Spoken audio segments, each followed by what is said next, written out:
Le digital a été un facteur très important dans la transformation à la fois du parcours client, mais aussi de nos process de production, de nos modes de production, de notre back-office, si on veut. Et on pourrait résumer les transformations à la fois dans le fait de libérer, on va dire, certaines contraintes, de faciliter, de fluidifier. Par exemple, si on est en cuisine, le fait de pouvoir adresser l'information qui est nécessaire à chaque personne sur le bon poste, ben évidemment que ça simplifie tout le travail en cuisine. Si on est plutôt côté client, le fait de pouvoir commander, on va dire, à son rythme sur un kiosque, en pouvant naviguer sur l'ensemble de l'offre, ben là aussi ça fluidifie, ça simplifie grandement le parcours au moment de la commande.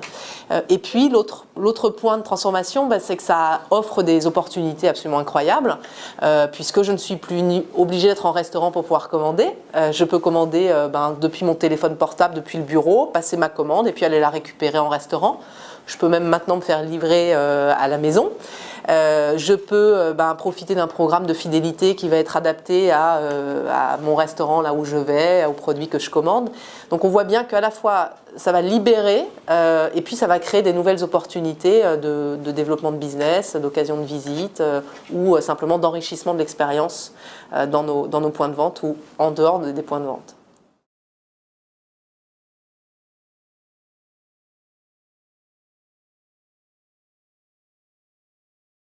On vient de parler de la transformation que le digital avait apportée dans les points de vente, que ce soit côté client ou que ce soit côté collaborateur. Mais évidemment que quand on a une transformation de cette ampleur, ça pose la question de si le digital prend une place qu'il n'avait pas avant, eh bien quelle est la place de l'humain ? Quelle est la valeur ajoutée de l'humain ? Si je passe ma commande au kiosque, eh bien est-ce que finalement je vais avoir besoin de quelqu'un pour m'accueillir, pour me conseiller, puisqu'on me sert à table, eh bien quel est justement le rôle de ce moment de rencontre à table au moment où on m'apporte mon plateau.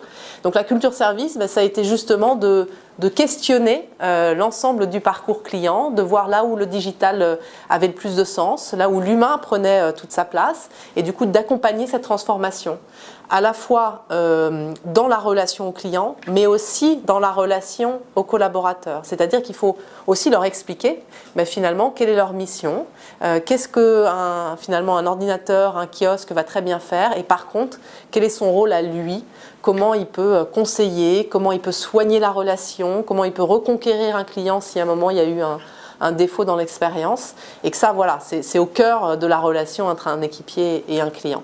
Donc c'est ça la culture service, c'est de tirer le meilleur du monde d'aujourd'hui et de ce que nos équipiers peuvent faire avec nos clients.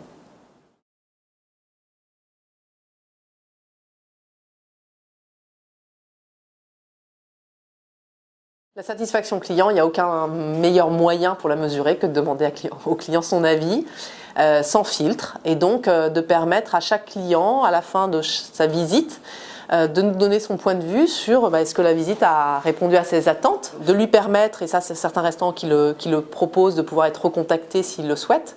Donc c'est finalement le client qui nous donne son point de vue par ce biais-là, ça s'appelle McDo et moi, c'est possible pour tous les clients dans tous nos restaurants. Et puis après, vous le savez, il y a beaucoup d'autres façons de recueillir la satisfaction des clients.